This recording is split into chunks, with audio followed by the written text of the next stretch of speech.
Emilio Portes, director de la película El crimen del cácaro Gumaro, que acaba de estrenarse, hace un cine irreverente. Sus películas critican, divierten y se valen de un tono de comedia y de farsa para cuestionar severamente a la sociedad mexicana. Esta noche, en La Pura Verdad.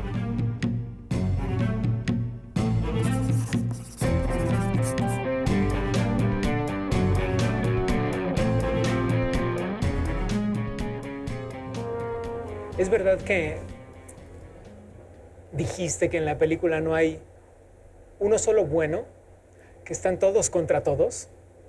No hay buenos. Es parte como del rollo de la comedia. Ajá. La comedia siempre es de lo peorcito de la gente. O sea, construyes a partir de los vicios. Y cuando empezamos a escribir el guión con Armando y Andrés, Andrés decía, pues hay que hacer unos personajes que sean como unos adolescentazos, ¿no? Que no midan el tipo de cosas que haces como cuando eres adolescente, ¿no? Ajá. Porque la historia es de dos hermanos, ¿no? Pues, bueno, se muere el padre, que es el cácaro viejo del pueblo, y a uno le deja el cine Linterna Múgica, que es a Gumaro, que lo interpreta Carlos Corona, y al otro, que se llama Archimboldo, y lo interpreta Alejandro Calva, le deja un puesto de películas pirata, nada más para que se hagan la guerra. Y entonces toda la película es un toma y daca, ¿no? Es una película de contraataques, de venganzas. Uno le hace una cosa y el otro le hace otra cosa. Y eso viene un poco del asunto de los vicios de los personajes. Y en lo particular, a lo que me preguntabas es eso. No hay ninguno bueno. Porque además hay dos personajes, o bueno, un personaje secundario, que es el de Andrés, que es el presidente municipal, que los apoya en sus maldades sabiendo que van a fracasar y que él va a sacar provecho de ese fracaso. Pero también dijiste que la película se trata un poco de hacer cine y un poco de mostrar a México. Entonces lo que me pregunto es si eso es un poco México, un lugar donde todos están contra todos. En realidad lo que es la película es sobre los cines viejos contra los nuevos formatos de cine, ¿no? Digamos que el cácaro Gumaro representa estas salas que todavía nos tocó a nosotros, las viejas salas de 2,000 personas, donde se juntaban 2,000 personas a ver una sola cosa, contra su hermano, el vendedor de películas pirata, que representa como los nuevos formatos en los que ves películas. Que puede ser en una tableta inteligente, en un celular, en estos complejos cinematográficos donde hay 12 pantallas y en realidad es más importante, o la gente va más bien a comer que a ver las películas. No es que sea bueno o malo, pero es como dos formatos en los que se ve el cine diferentes. Somos así en México, yo creo que somos así en todo el mundo y de eso creo que ancestralmente se ha nutrido la comedia, ¿no? De la pugna entre dos instancias. Eso es lo que genera el drama. Digo, no solo en la comedia, sino en cualquier género dramático, es eso. Alguien quiere algo y otro le va a hacer la vida de cuadritos para que no lo tenga. Pero el humor requiere de un poco de malicia, ¿no? Creo que requiere de más malicia. O sea, hay que sacarle lo peorcito a los personajes, sus peores trapos. Tus películas, Emilio, Pastorela, por ejemplo, sí entretienen, claro, sí divierten, claro, pero sobre todo critican de una manera fársica, cruel algunas veces. ¿Cómo se hace para que la gente vea la crítica y no solo se quede con el humor? Yo creo que es un poco como el chiste, que no la vea en la primera instancia, ¿sabes? Que no la vea, que le quede, pero que... O sea, es un poco como John Carpenter decía de la música que él hace para sus películas, ¿no? Que tiene que ser como una alfombra, que tiene que ser muy cómoda, que nadie se tiene que dar cuenta que está ahí, sí, pero que te tiene que meter en un ambiente, ¿no? Entonces yo creo que pasa lo mismo con la comedia. Por ejemplo, en La cabeza de Juan Pérez, que es de un mago que se roba una guillotina para un acto de magia, que según él le va a regresar la gloria al circo donde lo están corriendo. Un poco esa es como la analogía del sueño latinoamericano-mexicano, ¿no? O sea, que si gana la selección nacional el mundial, se van a acabar los problemas. Entonces, como que siempre estamos... Entonces requiere... Entonces siempre estamos posicionando como esta fe... Alguien me odiará por decir esto, pero requiere de un poco de ingenuidad también. Sí, y de fe, ¿sabes? O sea, yo soy un tipo... No soy creyente, pero de repente es maravilloso la gente que cree y que puedes depositar toda tu fe o toda tu ingenuidad en algo o en alguien, o en una figura, en un deportista, en un actor, en una estrella o en un sueño, como montar un acto de magia o una guillotina.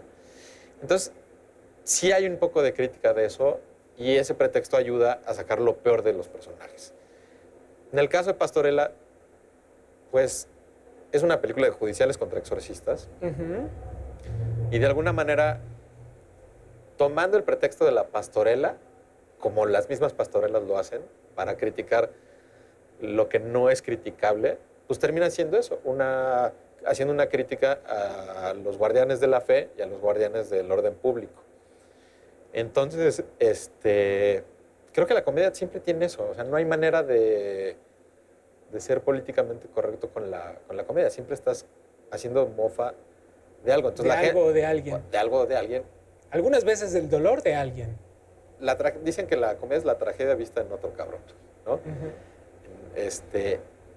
Por eso además, en el crimen del Cácaro Gumaro, hay dos hermanos enfrentados, lo cual es un elemento de la tragedia clásica. Sí, al final tiene un desenlace trágico, pero que es a la vez bastante cómico. Bueno, pero regresando a lo que decías de la comedia, o sea, creo que en principio es que te la pases bien, que te rías y que te lo lleves a tu casa. Y cuando ya estés en tu casa digas, pero esto sí es cierto, ¿no? O sí están, o sea, la gente sí es así. Porque si no fuera así, no te reirías. Escrita por 3 personas. Sí, como un Jagger operado por 3 pilotos. Andrés Bustamante, el Wiri Wiri, Armando Vega Gil. Ajá, y yo. Por fin apareces. Sí, estuvo increíble. Digo, yo ya tenía estas 2 películas de comedia, ¿no? Conozco a la cabeza de Juan Pérez y Pastorela, y la invitación era a dirigir, y entonces entro, reviso el guión, y poco a poco me voy involucrando en la escritura. La verdad, cuando me invita Daniel Bierman al proyecto, pues la verdad era padrísimo porque era gente con la que yo crecí. Yo crecí viendo los programas de Andrés, claro, y ya más grande escuchando las canciones de Armando. Y pues era como hacer un postdoctorado en comedia, ¿no? ¿Y de dónde salieron los primeros trazos del argumento? De Armando y Andrés. Andrés yo creo que siempre tuvo esta premisa del hermano cácaro contra el hermano pirata, que creo que es lo que... Eso y el título de la película creo que es lo que detonó todo. En algún momento le explican a la gente en la película por qué, de dónde sale la palabra cácaro. No. Pero podemos explicarlo ahora, ¿no?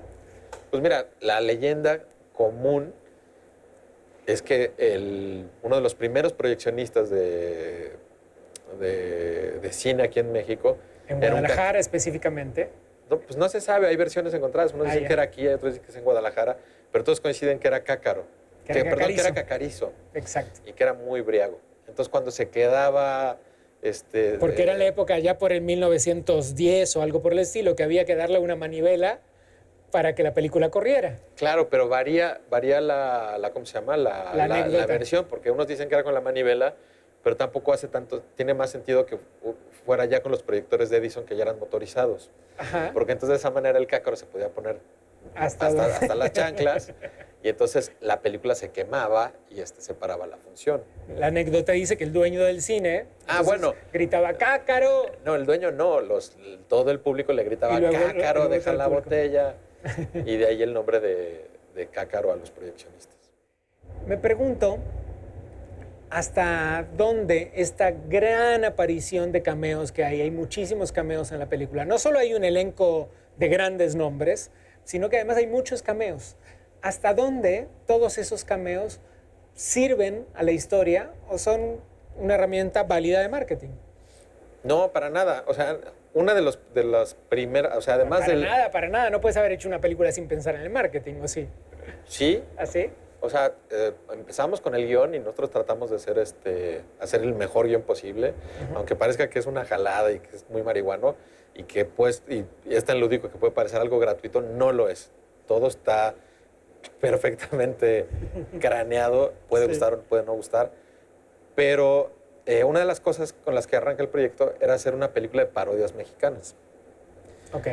Entonces, eso te llevaba ya que estaba el guión final, decir, bueno, ¿quién va a hacer la parodia de Chabelo? Ah, pues Jorge, Javier López Chabelo, ¿no? ¿Quién podría ser a un galán? Pues Jorge Rivero, ¿no? ¿Quién podría ser a Salma Hayek? Pues Carmen Salinas, ¿no? Entonces, es padre porque, además de que nunca se había hecho una película tan fársica como esta, creo que tampoco se había hecho una película de parodias sobre películas mexicanas. O sea, yo no recuerdo una película que hable de películas mexicanas. Entonces, por la naturaleza de las parodias, pues era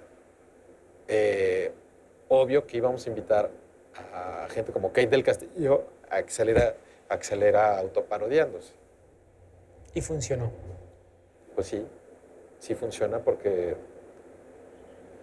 están muchas de las leyendas del cine de los 70s, 80s, ¿no? Haciendo esas parodias.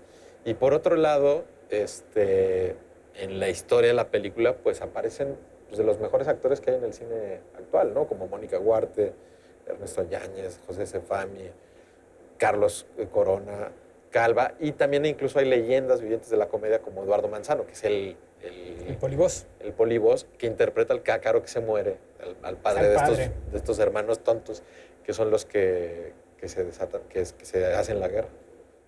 Muy bien. ¿Entiendo mal o Andrés Bustamante no quería actuar en la película en un comienzo? No es que no quisiera, él no lo tenía planeado. O sea, la película le llega a Andrés, igual que a mí, como algo de encargo, ¿no? Entonces él nada más debía escribir el guión junto con Armando, y luego me entré yo como director y luego como guionista. Y él de alguna manera tenía la ilusión de hacer su primer película con sus personajes. Pero pues en el trayecto pasaron dos cosas. La primera, que durante las lecturas él siempre leía a Don Cuino. Y le puso voz. Y le ponía voz, y le echaba caché. Y pues ya después de varias lecturas, le decíamos el productor y yo, pues Andrés, que ya no vemos a nadie más en el personaje de Don Cuino. Y por otro lado también le decía, pues Andrés, vente al circo para que veas cómo están los catorrazos y ya luego ves si haces la película de tus personajes o no. Entonces, al final, Andrés quedó muy contento con la experiencia de hacer la película, ¿no? ¿Y con cuántas copias salen? La película sale con alrededor de 1000 pantallas, pues ya no son copias físicamente, pero va a estar más o menos en 1000 pantallas.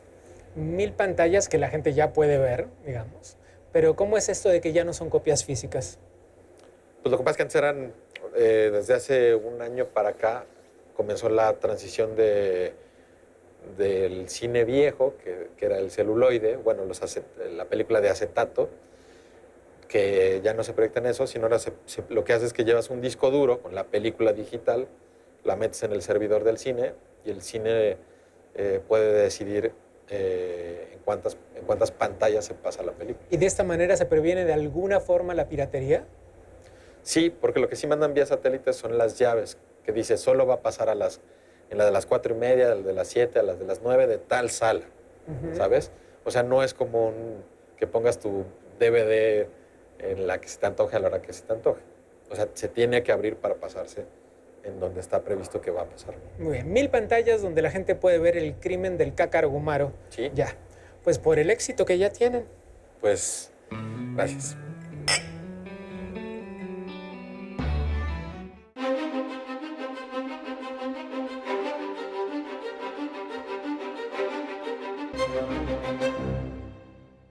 La economía mexicana enfrenta riesgos como una eventual salida de capitales debido a la estabilización de la política monetaria en Estados Unidos e internamente por el sobreendeudamiento de las personas a través de créditos impagables en todas sus modalidades, según reportó el Consejo de Estabilidad del Sistema Financiero.